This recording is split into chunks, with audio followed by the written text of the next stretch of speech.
your flesh and blood. Welcome to Tell Me Your Story, new paradigms for a new world where we're giving you choices and knowledge of those choices to help make your dreams come true.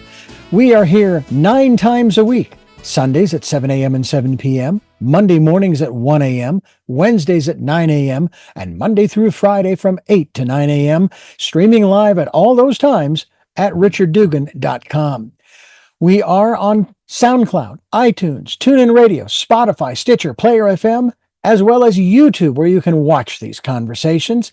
I hope that you will take time to subscribe and click notifications so that when a new conversation is posted, you'll be notified and you'll be able to tune in, listen in, and learn, be entertained and inspired. A reminder that Choices, which is my book, 5 Steps for Life, it's available on Amazon.com in paperback, hardcover, and Kindle with Audible, soon to be released. We also ask that if you can support the work that we are doing financially, we do have a PayPal account. It is there for your security as well as ours. And when they ask for an email address to whom you're sending, please go to richard@richarddugan.com. That's the email address. If you go to richarddugan.com, there is also a link directly to PayPal so that you can send us whatever support you can. And we thank you to those who have helped and to those who will help. We also ask that you take time during this decade of perfect vision, the 2020s, to go within to that quiet, peaceful, calm, still place and listen to that still, small voice. And with that, we now take you to our very special interview and guest here on Tell Me Your Story. And welcome to Tell Me Your Story, New Paradigms for a New World. I am Reverend Dr. D, and we have an interesting program today, especially considering the subject matter. And sometimes we sort of resemble part of what we're going to talk about today. We're going to talk today with a very special guest who is an artist, an educator. She's an advocate. Linda, and is it Sibio? You've spent your entire career. I'm saying again? Sibio. Sibio with a long E there. Sibio. You've spent your entire career exploring and reframing exactly this kind of thing, talking about what is referred to as the insanity principle. We kind of feel a little bit like we're a little crazy right now with what's happening. Although I keep trying to tell people, I said, this is the norm for humanity. This is what we do to ourselves and what we've done over the centuries that we've been on the planet. So I just sit here going, what's the big deal? This too shall pass, they say, right? Welcome to the program. Okay, thank you. It's fascinating. You have this principle called the insanity principle. First of all, how'd you come up with that? Well, as I grew as an artist, I developed a philosophy, and I had a mother who was mentally challenged, and I'm mentally challenged. And it just seemed like the perfect title for my philosophy is the insanity principle, because it's philosophy and it is a principle, not just a thought. Well, now, how is it that this transforms the so-called, if I'm reading this, psychotic thought patterns in radical artistic tools? Okay, well, in insanity, there are different structures than in art. Okay, but you can merge those two. In the structures of insanity, I'll explain the word salad. Okay? Okay. The word salad is a schizophrenic state. Okay? And each person who has is doing the word salad has about 6 to 10 different subjects going all at once. They have different time periods, past, present, future, present time, all mixed up. They have a different storylines that they have, themes in stories. So they go from past to future to, things like that. But they also have what you call the fragmentation and the interruption of thought. And the fragmentation is in art could have been called the deconstruction of a piece of work. But I Mhm. go a step further and I deconstruct the mind. Okay. Okay. And so the mind is allowing its natural state to come forth in fragments and interrupters. Interrupters are things that don't make any sense, that don't relate to any story that's being told. It's just a total off the wall interrupter thought or fragment. And this is usually done when I teach it. I have this insanity principle chart. And so we have, I'll just do one with you. We have, give me five subjects. Oh, 5 subjects. Okay. And I'm going to throw these out because I've used 4 of these in a program. How about astronomy, space? Okay, I want to change my directive. Go ahead. Personal subjects. Person. I beg your pardon. Okay. All right. Okay. Um. Okay. Actually, one of them would be again love of music. Music. Okay. Um. Uh, Putting in a desire to do something or get something. Desire Desire. for uh, more money to do more. If that's under your criterion here. Number 3 would be let's say a trip to Ireland. And we'll give you number 4 here.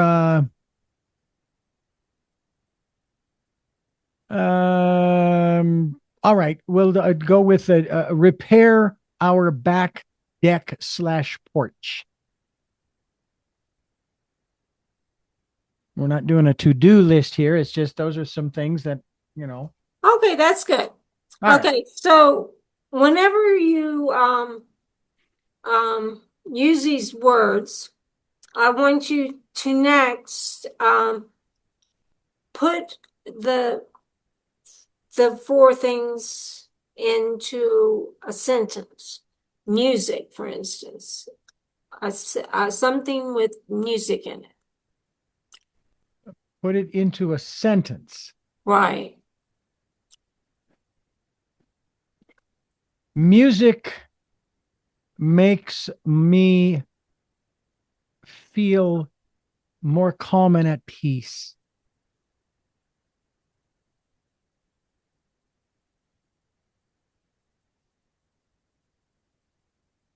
Is that kind of what you're looking for there? Yeah, Okay. you can't do this wrong. Okay. Oh, Desired. okay, good. Okay. Desire to do more. Put that into a sentence. All right. I desire to have the wherewithal financially to do more.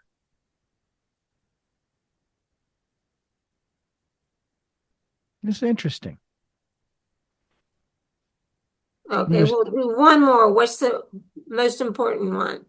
Let's do the one on Ireland. Ireland. Okay, sentence.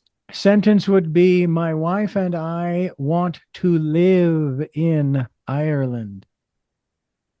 True statement, too, by the way.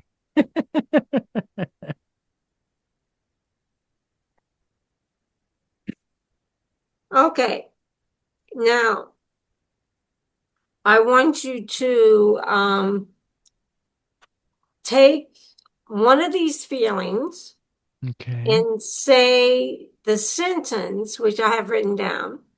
I'll say it first, with one of these emotions: angry, happy, sad, or frightened. Oh, happy. Okay. The sentence was music makes me feel more calm and at peace. Mm. Okay, say that in a happy way. Music makes me feel more calm and at peace. Okay, make it happier. Okay. Music makes me feel. Okay. Music makes me feel more calm and happy. Okay, good. All right. Next one. We're not gonna do, we'll do the opposite to happy, which is for you, what? The opposite of happy. Well, for me, that probably would be sad. Okay. I desire to have wherewithal to do more. Say that in a sad way. I desire to have more to do more. The wherewithal to do more. I desire to have the wherewithal to do more. Okay, now really close your eyes and really feel the sadness you feel when you say those words. Okay. I desire to have the wherewithal to do more. Okay, that's good. Now we're going to go back to the sentence before and we're going to do them together, happy and sad. Okay, ready? Okay. The sentence was music makes me feel more calm and at peace. Music makes me feel more calm and at peace. I Sad. desire to have the wherewithal to do more. Okay, and then the next one, you're going to pick an emotion of your choice. My wife and I want to live in Ireland. Well, it'd have to be, that would still be happy, but I could choose a different one that's in your list there. Frightened. Right? Oh, I can tap into that. Yes. My wife and I want to live in Ireland.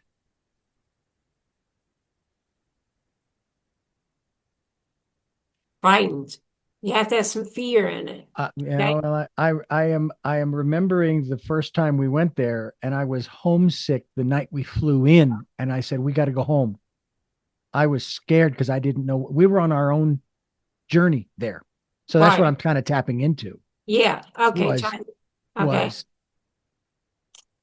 my wife and I want to move to Ireland. Okay. All right. How do you feel? Not real great. Not real great. Okay. Good. Okay. What we're doing is we're mixing emotions Hmm. with words to make you Okay. feel like you're going crazy. I see. I see what You you mean. see? Yeah. Okay, so I want you to, we're going to break up these sentences. Music makes me feel more calm and at peace. Let's break that up. When I say put an interrupter in there, just say any word you want. When I say interrupter, music makes me feel interrupter. Say a word. You talking emotion here to as an Yeah, interrupter? Oh, I yeah, beg your pardon. Okay. interrupter. Um, angry. Angry. Okay. Um, I desire to have the interrupter. Sad. Sad. My wife and I want to Happy. happy. Now we're going to do them all together, okay? Boy, this is Uh, first of all, this is very interesting because there's a part of me is my intellect, my brain is going, okay, you got to remember where the emotion for the first part, then you got to remember the transition. And no, that I'm is calling starting. it out to you, so Yeah. you don't have to remember anything. Okay. Okay. Okay. Music makes me feel Music makes me feel angry. more calm and No, at angry. peace. More You have to calm and say at the word peace. angry. Yeah. Music makes me feel angry, more calm, and at peace. Oh, you want me to Okay? use the word angry? Yeah. Yes. I see. I understand. Music makes me feel angry and more at peace. Good. You see what's happening? Mm-hmm. I desire to have sad I desire to have sad the where withdrawal. the wherewithal to do more. Good. My wife and I want My wife and I want to move to Ireland. happy. Oh, okay. My wife and I want to move to Ireland. Okay, good. Okay, so you just keep going with that kind of stuff and you reconstruct it. The next thing we would do is time. Okay. Okay? You want to try doing time? Well, we could do that. I tell you, I'd like to ask you a few questions here. First of Okay. all, what relevance to the insanity principle is Einstein's definition of insanity, doing the same thing over and over again, expecting a different result? How does that relate to the insanity principle? It Maybe it doesn't. it doesn't really because the insanity principle, people who have mental challenges like schizophrenia, bipolar, schizoaffective, Mhm. they are very random and impulsive. So everything they say is not usually repeated. It goes forward and it has different ideas behind each thing. They're fragmented, but it's not over and over again. You know? So, if I may, are there people, and we'll say in the public eye, as opposed to in your personal life, in the public eye, that you can look at and observe for a period of time and sort of conclude that, if I'm using this correctly here, that they are actually utilizing or using this principle sort of unconsciously, that they're exhibiting what we would call sort of a crazy or insane personality. And I'm not necessarily saying psychopaths or those kind of neurotics or what have you, but in terms of people who, I don't know, maybe they're stuck, and they're spinning in their lives. They're not really going anywhere. Well, I don't think they're stuck. I think that they're speaking a language that people in the world don't understand. Ah. And that can be very frustrating. Mm-hmm. I think people who are, quote, insane or mad or something are just communicating in a world that doesn't acknowledge their language. Linda Sibio is my guest. We're talking about the insanity principle and a whole lot more we're going to get into as we continue here on Tell Me Your Story. I'm Reverend Dr. D, and she is Linda Sibio, correct? Sibio is how Yes. it's, and Yes. we're talking about her story, which expands the conversation about this is real important here. One of the elements that of humanity that a lot of people forget about resilience. Okay. As well as talking about social justice, how the unexpected ways of thinking can help us rebuild shattered expectations and identities. Would you say that this principle of a sort is something that a lot of people could have really used back in March of 2020 when the country was shut down and we were thrown into a whole new arena or realm, if you will, of living that was not, for a lot of people, was not comfortable at all. Yes. I think if people had this information to deal with the isolation and the traumas developed during that time, um, they would have been able to work through it easier because I teach drawing too in this method. And when you draw in this method, it becomes very subconscious. And so all the interruptions and stuff you can see, and all the emotions you can see, and it makes your mind calm down, Hmm. not go more insane. And I know that's one of the things. For example, myself, I am working at trying to stay focused. I'm actually working with a gentleman. He's doing some coaching with me and so forth. And I'm reading for the first time in my life. I'm actually reading three books, not simultaneously per se, but they're all congruent with one another to try to transform my life. As a matter of fact, one of the questions that was asked of me was, why are you doing what you're doing? What is it? And of course, part of the conversation had to do with the fact that my goal in life is to be a better person today than I was yesterday, and tomorrow than today. Ergo, the word transformation. And that was the word that I came up with, so to speak, and that we're talking about on this program as well. To quote a biblical passage where Yeshua was talking with his disciples, they were having conversations, and the disciples, they were in awe of the miracles that he was conducting. And he said, hey, could you teach us to do this? And he says, sure, but this is nothing.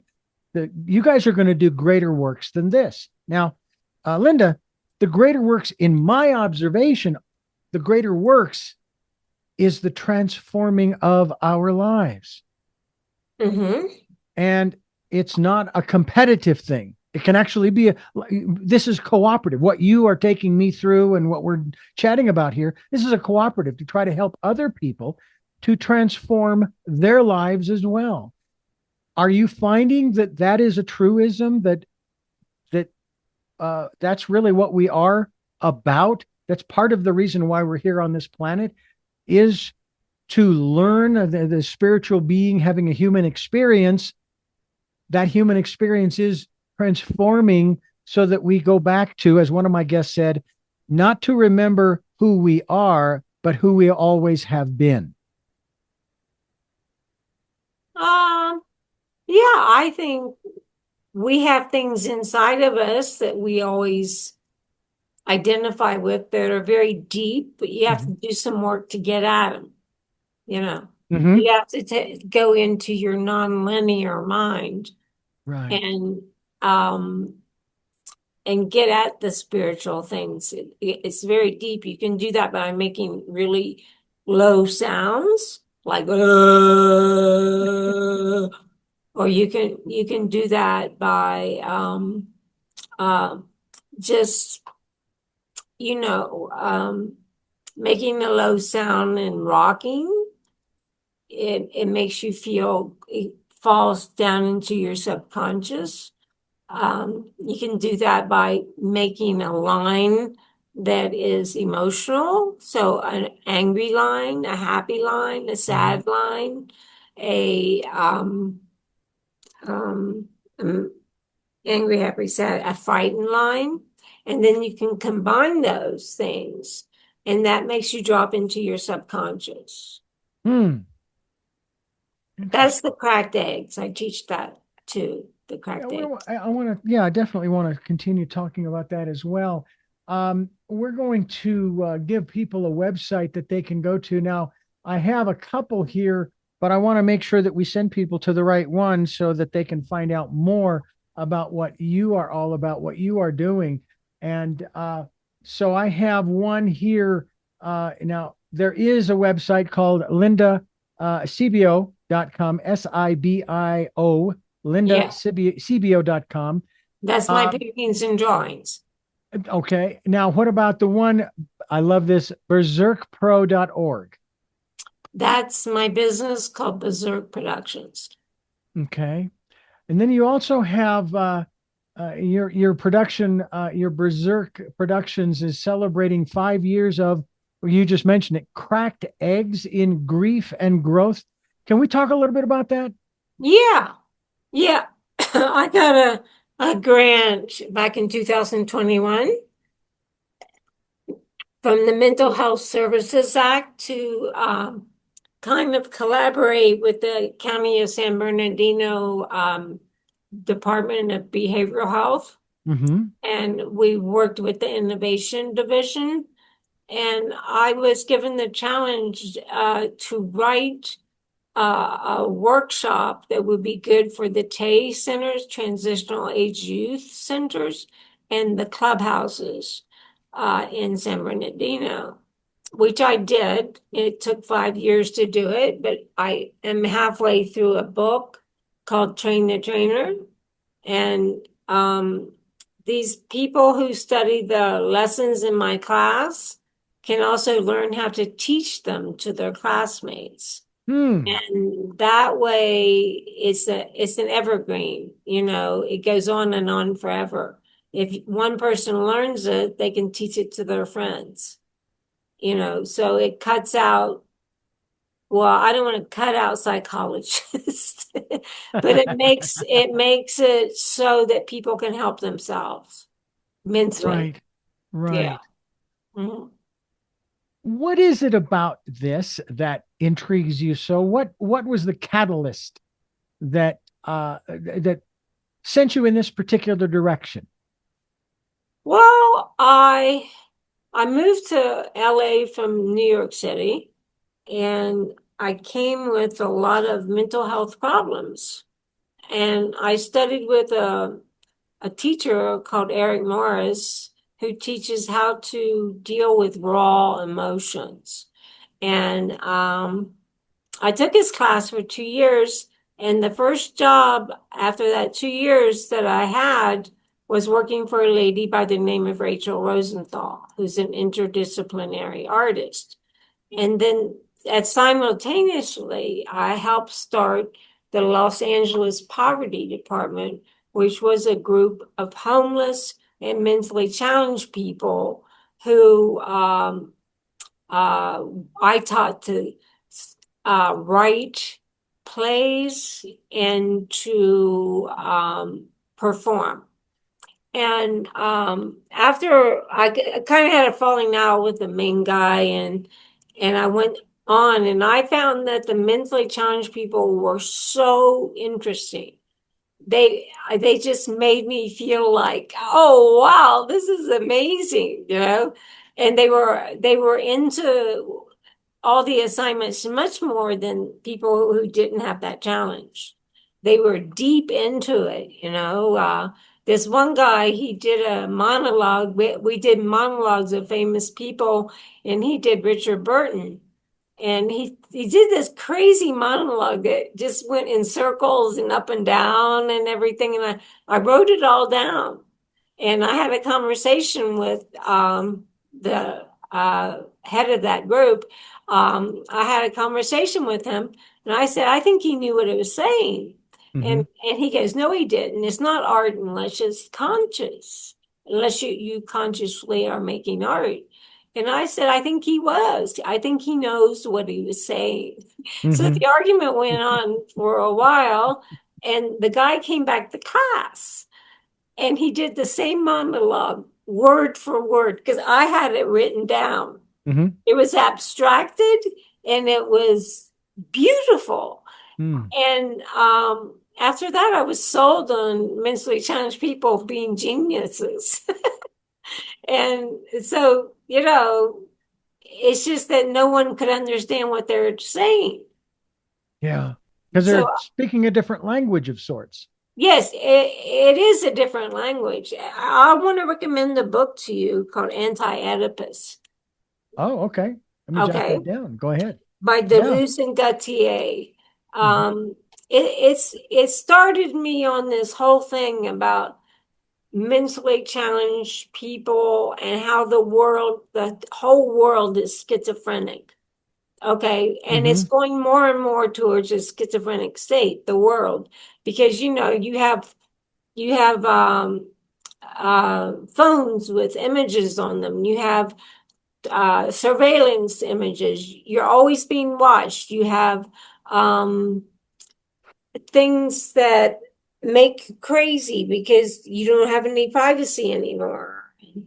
So that is schizophrenic society. Mm. We're developing more and more of these fragmented things in our lives, and it becomes useful after you understand it. So I'm out to teach people how to understand it. Well, that's what we want to try to do, is to understand it. That's part of what we're here talking about. Our theme song, "Tell Me Your Story." I'll do my best to understand.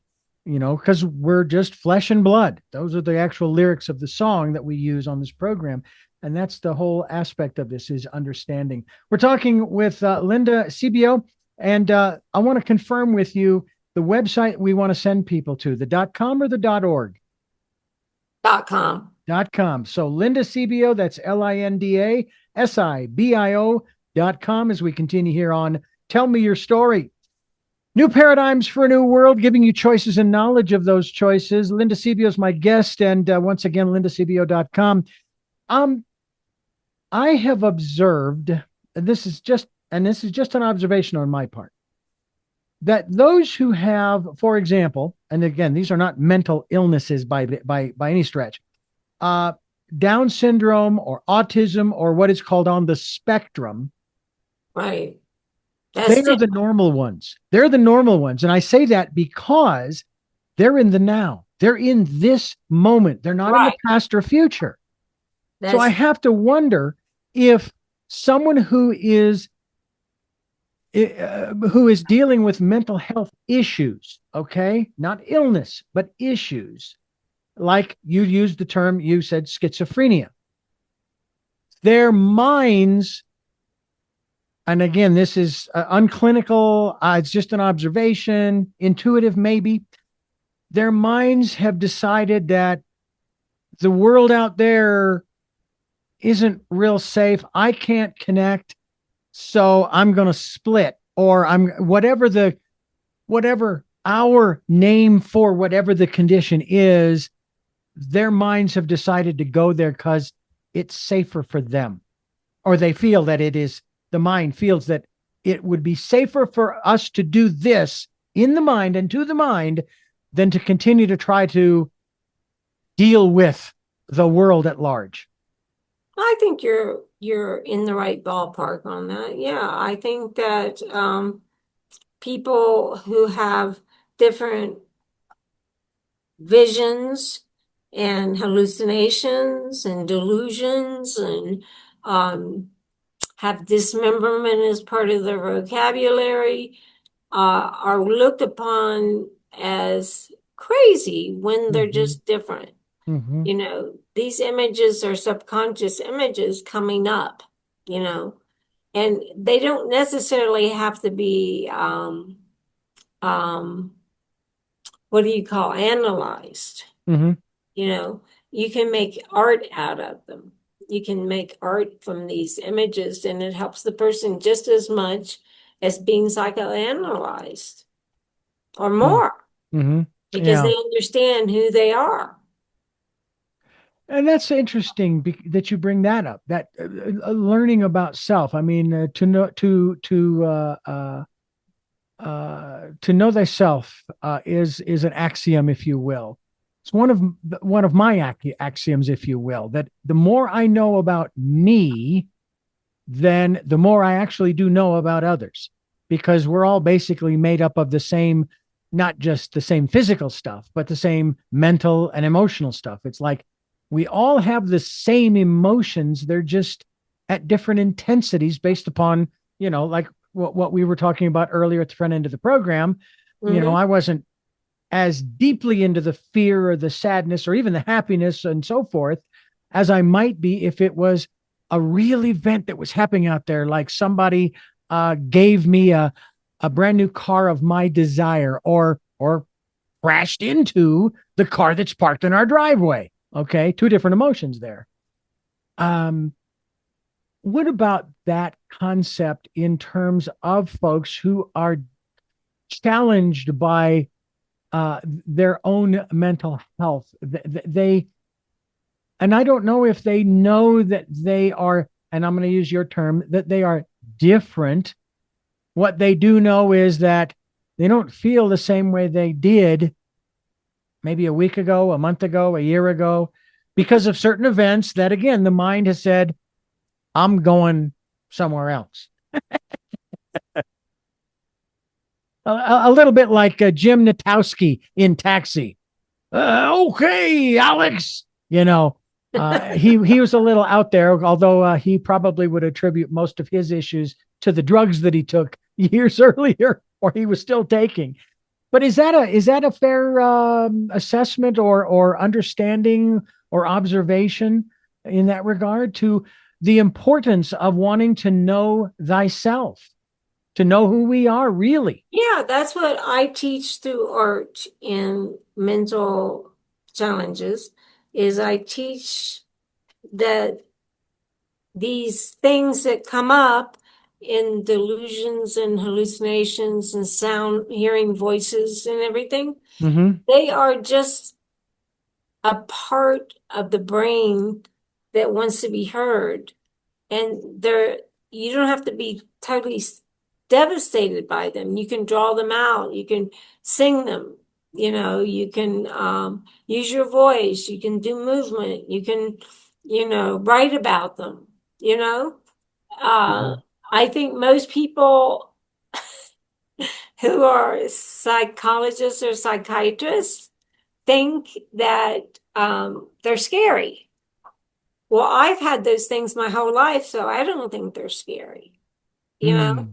I think I was talking to a guy, someone from UC Davis, and he was a schizophrenic doctor. That was his specialty. And I had a long conversation with him.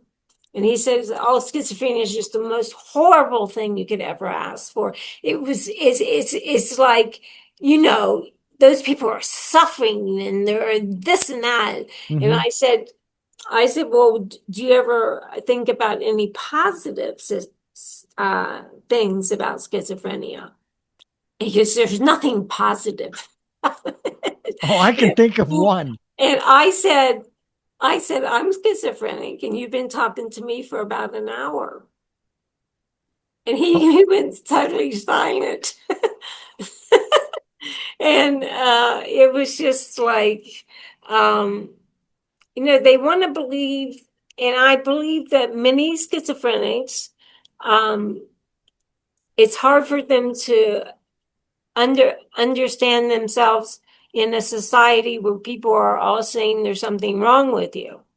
Yeah. And Mm-hmm. they don't have to quiet. That's why when I teach in a quiet classroom, only noises that we want to make and things like that, because um, it could be perceived as something wrong. Mm. But I think I've worked with mentally challenged people since 1985. So I think it's the same thing over and over again. You hear similar things. I think all schizophrenics have similar ideas in their mind that other people that they communicate with each other on. Same way with bipolar, same way with all the things they name as being neurodiverse or whatever. Those things, if they're hit directly, with art or any form of things that help understanding of the self, then they get over that element, that fear they have of themselves as being monsters and in Mm. society, or different or whatever, grotesque. But anyway, that's how I see it. Mm. Linda Sibio, my guest, we're talking about the insanity principle, and we're talking about it here on Tell Me Your Story. Reverend Dr. D here with Linda Sibio, and we want to send you to lindacibio.com. We will be linked to that website. Now, you said you've been Oh, sort of. I have one thing I want to Oh, please go ahead. say. Go ahead. Bezerkpro.org is the cracked eggs program. Okay. Okay. All right. Just so if they want visuals, they can see that. And I absolutely. Matter of fact, in our YouTube video, will if with your permission, I would love to use some of your images, some of your artwork in the video. Oh yeah, Put those that's in all there. right. So we'll talk about that later. I want to ask you, since you've been dealing since 1985, and early on in the first term of that president back then, Ronald Reagan, as well as in my home state of Arizona, Then Governor Bruce Babbitt did the same thing, I think. And basically, they shut down a lot of the institutions that were holding a lot of these folks that have some of these mental issues. Now they're on the streets. Yeah, but not all of Not them. all. No, no, Some no. are locked up Many of them are in jails and because, yeah, they've committed crimes, well, no. or Some they've of them are locked up in just because they're who they are. They're locked up in wards okay. that you can't. They're locked wards. You know, it isn't a mental hospital, but what's the difference? Well, right. But my question would be to you in this regard. I know it's highly convoluted and complicated. But here's the thing: living in Santa Barbara, as my wife and I did for nearly 20 years, walking State Street, which is the main street downtown Right. with retails and so forth. You would see homeless here and there, and some of them were talking to themselves. No, they did Yeah. not have an earbud in talking to somebody on the phone. They were having a conversation. And obviously, people would kind of cross the street or go around them or what have you. And there's sort of a dilemma that I see. And a part of that dilemma is this. On the one hand, they're human beings and they have a right, since they've done nothing wrong, quote unquote, okay, they have a right to be where they are. And if the place where they live happens to be on the street, well, then that's where they happen to live. At the same time, there's the other side of the argument about public safety. You know, and I've often wondered how in the world cities and so forth and other jurisdictions manage to balance the act between personal individual rights, regardless of your mental stability, if you will, and the public's right to feel safe on the streets in the towns in which they live. I know this is just sort of a sidebar conversation. Can you talk a little bit about that dynamic? About the homeless? Yeah, well, about people who, whether they're homeless or otherwise, because the same thing can be said for someone who's living in a home, a residence, not a ward or something. Yeah. Well, wait a minute. They're a human being. Don't they have the same rights constitutionally that you No, and I do? They take their rights away. Well, but I don't know that that's necessarily a legal thing that one can do. No, it shouldn't be legal. But They how do take you their weigh rights- individual rights against public safety in that kind of a situation? Well, first of all, I think most homeless people are nonviolent. Okay, are nonviolent. Mm-hmm.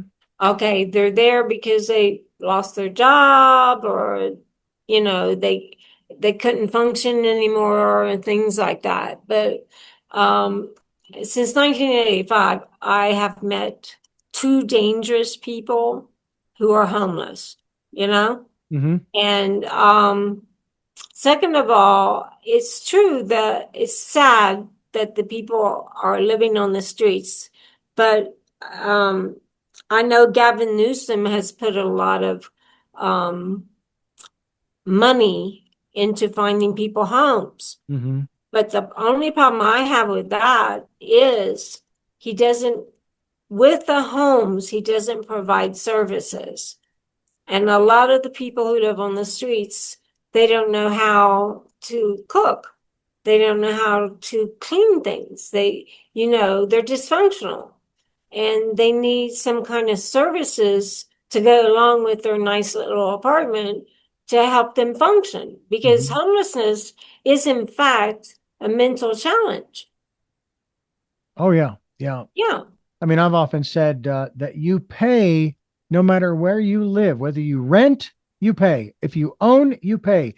If you live on the street, you pay. But it's not necessarily in dollars and cents. There is a price to be paid no matter where we live. And Well, jails are the new mental hospitals. You know that, right?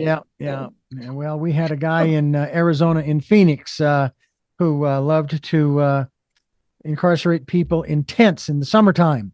I'm not sure how constitutionally right that was in terms of cruel and unusual punishment. But then, of course, there was always the argument, If you don't want to do the time in a hot tent in July, don't do the crime. Well, okay, that's a nice platitude, but it doesn't help those who are there. No. I want to talk about the art. And again, here we're talking berserkpro.org, where you can see this art. Talk to me about that aspect of your outreach. Okay. Well, the most recent thing I did, I started with this insanity principle first, Yeah. as my method of teaching. And it's interdisciplinary, which means it's performance, writing, and visual art. Okay. Mm-hmm. Multimedia, dance, everything. And most recently, I did the program called the new cracked eggs, because I had a program called the cracked eggs that was interdisciplinary. But for the county, that's what the website's about, is I I I worked with minimal movement and vocals and things like that for 15 minutes before the class. And then I would do classes like the first class is called perception, seeing, and learning how to see like an artist. Okay. And I Mm-hmm. teach them. I bring kaleidoscopes into class. I bring, mirrors. I bring toys that are prisms and stuff, and they do drawings from all these things. Okay. And they learn that through these, the kaleidoscopes have hallucinatory images. And so all of them have hallucinatory images in them. And they draw those images, and then they say, well, I draw this all the time in my head, So they connect that that's okay Mm-hmm. to do that. And then I do a class where they take rubbings off of the wall and the floor, and they take a piece of paper and charcoal or pencil, and they make drawings out of that. Mm-hmm. And so drawings are emerging from the room they're in. So they don't have to, it's no big deal to do it because it's easy to do. Mm-hmm. So, and then I teach, at the end of the classes, I teach a really good class on gesture drawing. Do you know what gesture drawings is? Mm-mm. Okay, No. gesture drawings are where you draw, someone moves, Mm-hmm. they move, Mm-hmm. and you draw the movement, not the person. You Oh. just draw the movement. And so then we do an 8 foot by 4 foot canvas with all the students drawing gesture drawings with someone dancing and music, the Ramones usually. And they draw the movement, they don't draw the person. And it turns out each time they are so good. That's because they're working with their total subconscious mind. They're not putting it on a pedestal, what it means to be an artist. Mm-hmm. They're just saying what it means for me to take this brush and draw this Mm. gesture, you Yeah. know? Couple things come to mind. Number one is the Mozart effect. Of course, that's more dealing with people who are studying and they listen to Mozart. And supposedly, it's supposed to help them study better, Yeah. maybe even take tests better. It's not long lasting. It lasts for a while, which is all you need it for in that regard. And then the thought occurred to me when you're talking about using the subconscious mind. They've done these wonderful tests. They're just fascinating to me. They placed a work of art. This was one that was done 100 years ago. Who knows how long ago? And what they do is they place it in the room and they place it up on the easel and they say, okay, now I want everybody to paint this or draw this, whatever, however they're doing it, right? And when they're done, of course, most people looking at the picture that was placed on the easel, they can't make heads or tails of it. It doesn't make, it's like, what the hell is this? Right? But they Right. draw. Yeah. At the end of the session, the instructor goes over to the picture that was placed on the easel and turns it right side up, and then goes around the room and turns all of the people's canvases right side up And they are all very, very close to the original that the instructor Oh, brought in. that's a good idea. Oh, I just thought, wow. Now I don't know that I would do too well if I was looking at the upside down image of Mona Lisa per se, but what that says is if we would just let go of the conscious mind, so to speak, Yes, then we could actually create a whole lot more, not just in art, but in our lives. And right. isn't that sort of the equivalent of, as they say, either A, stepping outside the nine dots, or thinking outside the box? Because outside the box, there is no thinking; it's subconscious. Right. Well, my exercises are built with the underpinnings and the structures of what the illnesses are they have, like the underpinnings of bipolar, schizophrenia, but trauma, schizoaffective. There's certain patterns in the brain that those for all emotion mentally challenged people have, and those patterns is what makes the people feel comfortable to try to draw Mm-hmm. and all that. Yeah. So I studied a lot, not in college, but just by doing work myself. And I Mm-hmm. learned a lot about my mind. Yeah. So I drew these charts, different charts of bipolar, schizophrenic, and schizoaffective trauma, and all sorts of things like that. And I put them in the lessons, Mm-hmm. as a subtext. Like Right. if you're an actress, you're learning lines, you put a subtext of your life. That's what I do. I put the subtext of their illness, so to speak, not, you know, Right. the illness, and that helps them to connect with the drawing or whatever you're trying to teach them. I want to ask you, that's going to be a kind of a strange question of sorts. Setting aside your intellect and what people have told you about you, do you feel or have you felt and do you feel normal in that, yeah, I hear voices or this or that or the other thing? And that's just the way that I am. And I don't need to be fixed or cured. I just need to be Right. understood. No, I don't need to be fixed. In fact, I did a movie on that. Oh, do That, tell. that question, um, if there were a cure for schizophrenia and it meant that you lose your creativity, would you accept the cure? And I played three characters, and all but one said that they would give up creativity. Um, I think that creative people do have mental challenges, Mm-hmm. most of them, and that it is our way of seeing and being and breathing and stuff.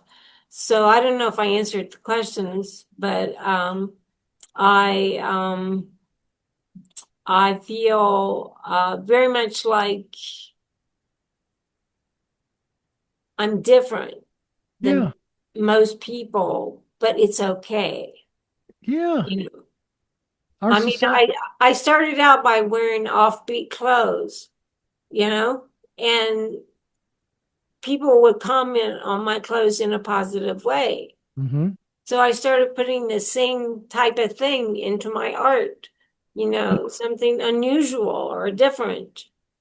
And I always got good reactions from that. So I don't know. I just don't believe in putting people away and taking away their rights and all that. Yeah. It is fascinating to me that humans have to categorize everything. They have to put a label on everything, you know? Mhm. It's And then there are some homes where everything is labeled. You go into the kitchen, for example, you open a cupboard, everything is labeled. Even if it's not in the packaging it came in, they put it into a container and they labeled it and labeled it and labeled it. And it's like we do that, and then people will do that with their closets and their drawers and so on and so Comparison. forth. Yeah. And we've been doing that, of course, for centuries with human beings. We have, for some reason, we must label you. You have to fit into these parameters here. Otherwise, we can't deal with you. I here's the funny thing. In Santa Barbara and now here in Twin Peaks, we have wild animals. Okay. Now here we have blue jays and we have hummingbirds now with the spring and everything. And we have at least two or three. I don't know if they're members of the same family of squirrels, but we put up a bird feeder and this squirrel would climb onto the bird feeder and eat all the feed. And I'm going, no, we can't afford to do that. That's ridiculous. So I tried to find a way to keep the squirrel from doing that by hanging it on a rope, a very thin rope, so that he couldn't climb on it. This morning, as of this conversation, I go out to the back deck. I'm looking at the bird feeder, and guess what I saw?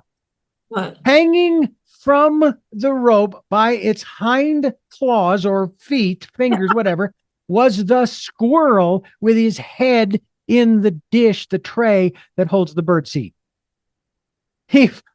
So he found a way to get the seed. And I'm sitting here going, well, he didn't eat that much.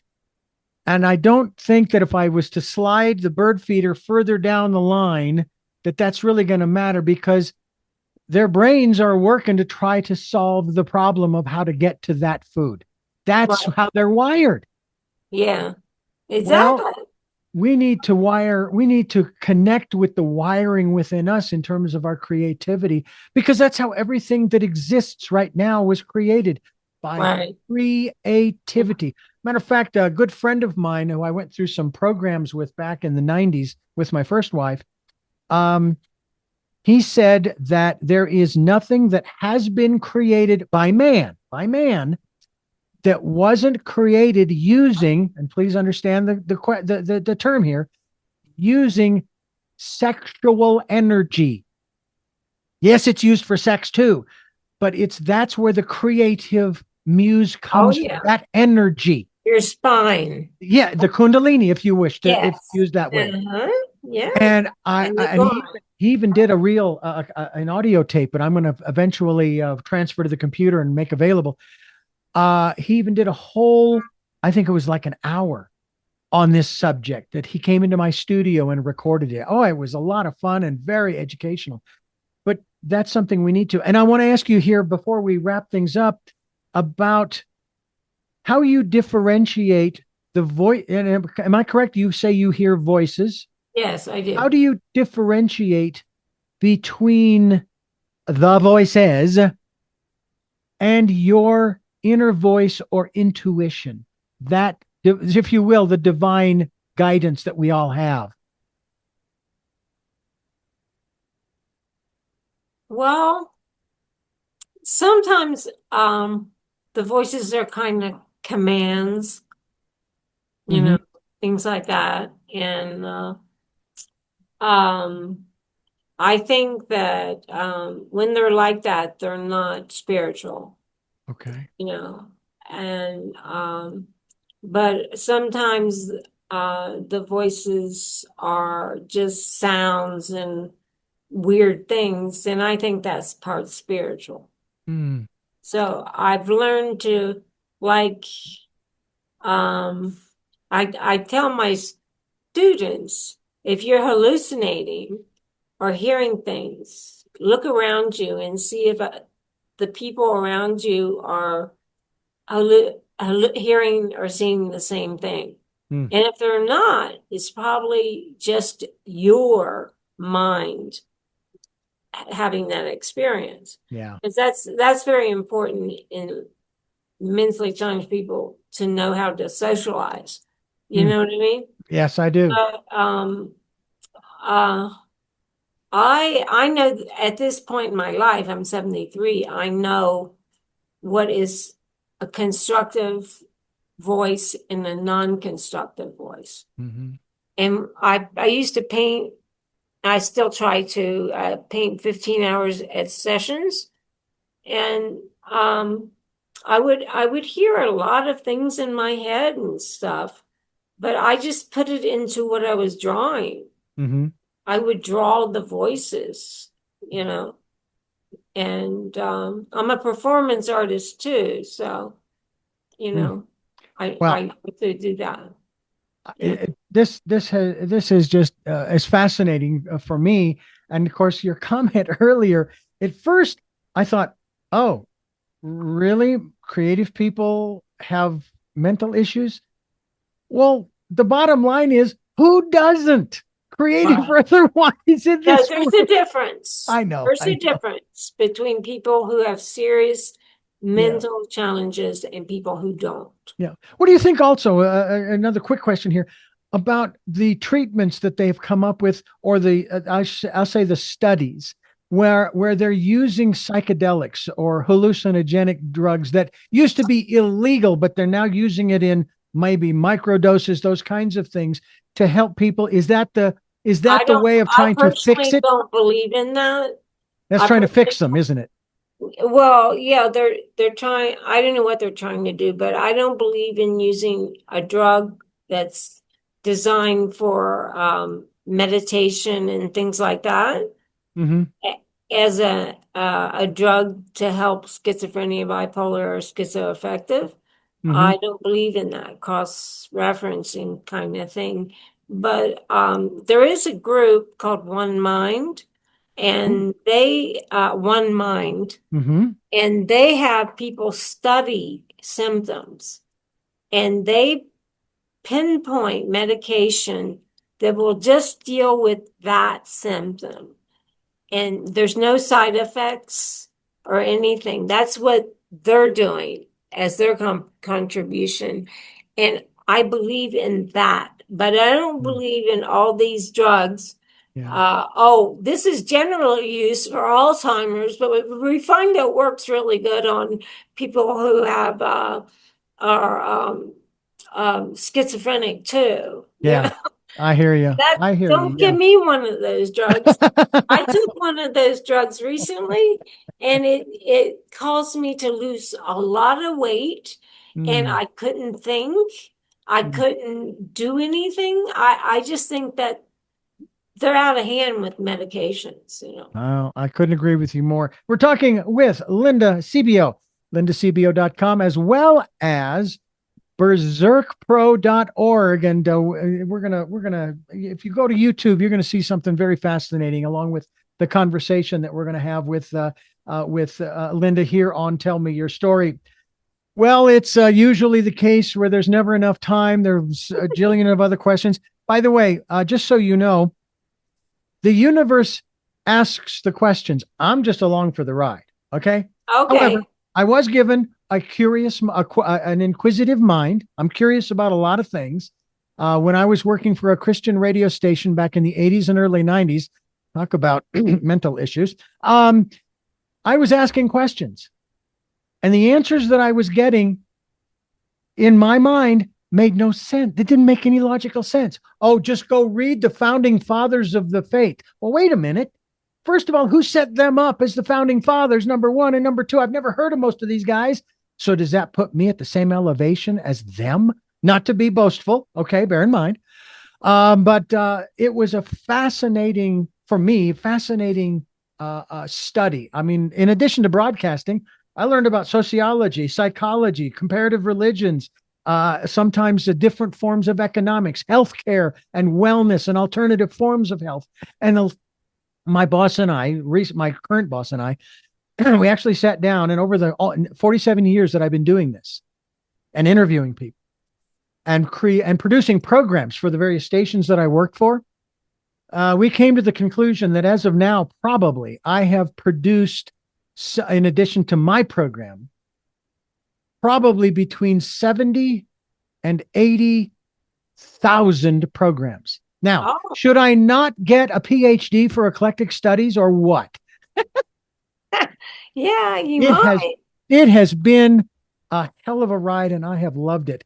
and I have loved talking with you, and I want to thank you. By the way, we live in San Bernardino County, up here on the mountain above San Bernardino. And maybe there might be a way for either A, you want to come up here, we'll take you to lunch or something, or we'll come down to you and visit and have a little chat. Love to do that, because I don't have that opportunity as much anymore, because I work from home now completely. And it's an unusual feeling. You want to talk about mental instability? I literally need to post a calendar to figure out what day it is. My phone is great, okay? But what if I left my phone upstairs in the kitchen? What day is it? What programs am I supposed to produce? So I want to thank you for being a part of what we're doing here. Okay, thank you. And before we let you go, I have 3 final questions to ask you, but I want to let you know, thank you folks for listening to and watching Tell Me Your Story, New Paradigms for a New World, where we are giving you choices and knowledge of those choices to help make your dreams come true. Those 3 final questions are as follows. Who is Linda Sibio? Linda Sibio is an artist who does work as an interdisciplinary artist and an advocate for mentally challenged people. What gets you up in the morning? What gets me up in the morning? Tea. Okay. So, what gets me up in the morning is the desire to do my art on a daily basis and to get into the studio and do my work. Finally, what was your best day? My best day. Oh God. Let's see. When I married my husband, and that was May 10th, 2010. Well, congratulations. Matthew Brousseau. That's his name. Okay. Belated congratulations. And again, thank you so much for being a part of the work that we are doing here on Tell Me Your Story to help people to understand. And again, I thank you folks for listening to and watching Tell Me Your Story. And until our next broadcast, podcast, videocast, love to love. Jeanette, I'm still listening. Dad, continue to be happy because I am. Smokey, I'll see you on the other side. Mike, thanks for being in my life and letting me be in yours. To my dear brother, Mike, welcome to fatherhood. And to my dear friend Zorro, aho, aho. Insanity, insanity. It's enough to drive a person to profanity. It seems the whole world's mad except for just us two, and I'm not too sure about you. We dearly love to help the black South Africans to freedom, but we must not offend the ruling whites because we need them.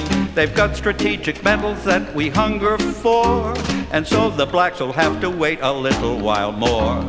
And when it comes to Marcos, Duvalier, and all the others, we couldn't let them down, cause after all, they're still our brothers. Not only did we watch them steal the caviar, we even volunteered to drive the getaway car. Insanity, insanity. It's enough to drive a person to profanity. It seems the whole world's mad except for just us two, and I'm not too sure about you. Thanks to all the benefits of jet-age transportation, you cover 7 countries on a 20-day vacation. What joy to find upon arriving safely home. Your body's back in Cleveland, but your bags are in Rome. The banks are out to prove they're positively altruistic by showing a concern that borders on maternalistic.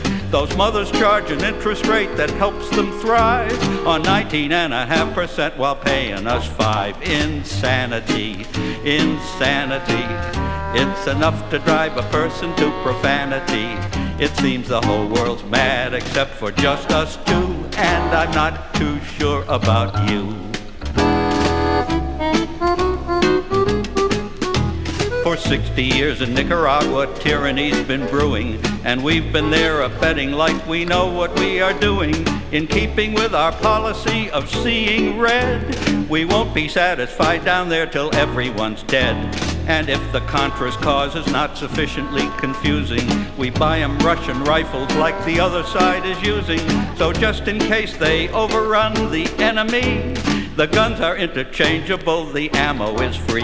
Insanity, insanity. It's enough to drive a person to profanity. It seems the whole world's mad except for thee and me, and I'm not too sure about thee. We all deplore the evils of narcotics operations that flourish in Colombia and other friendly nations. But Reagan's got a plan to stem the cocaine trade. He'll punish naughty countries by increasing our aid. Not only that, he went and gave a presidential order to cut down on the flow of drugs across our southern border. And then to back the order up, he promptly went and cut the drug prevention funds by 40%. Insanity, insanity. It's enough to drive a person to profanity. It seems the whole world's mad except for just us two, and I'm not too sure about you. We're looking to the future and we'd like to live to see it. The Peacekeeper missile is the way to guarantee it. It's clearly been designed, as any child can tell, to keep the peace by blowing everybody to hell. We worry so about the bomb and how we're gonna ban it before a little nuclear mistake blows up the planet. The way we keep destroying water, land, and air, there won't be anybody left to worry or care. Insanity, insanity. Take a look at what we're doing to humanity. It seems the whole world's mad except for just us two, and I'm not too sure about, not secure about, not too sure about you.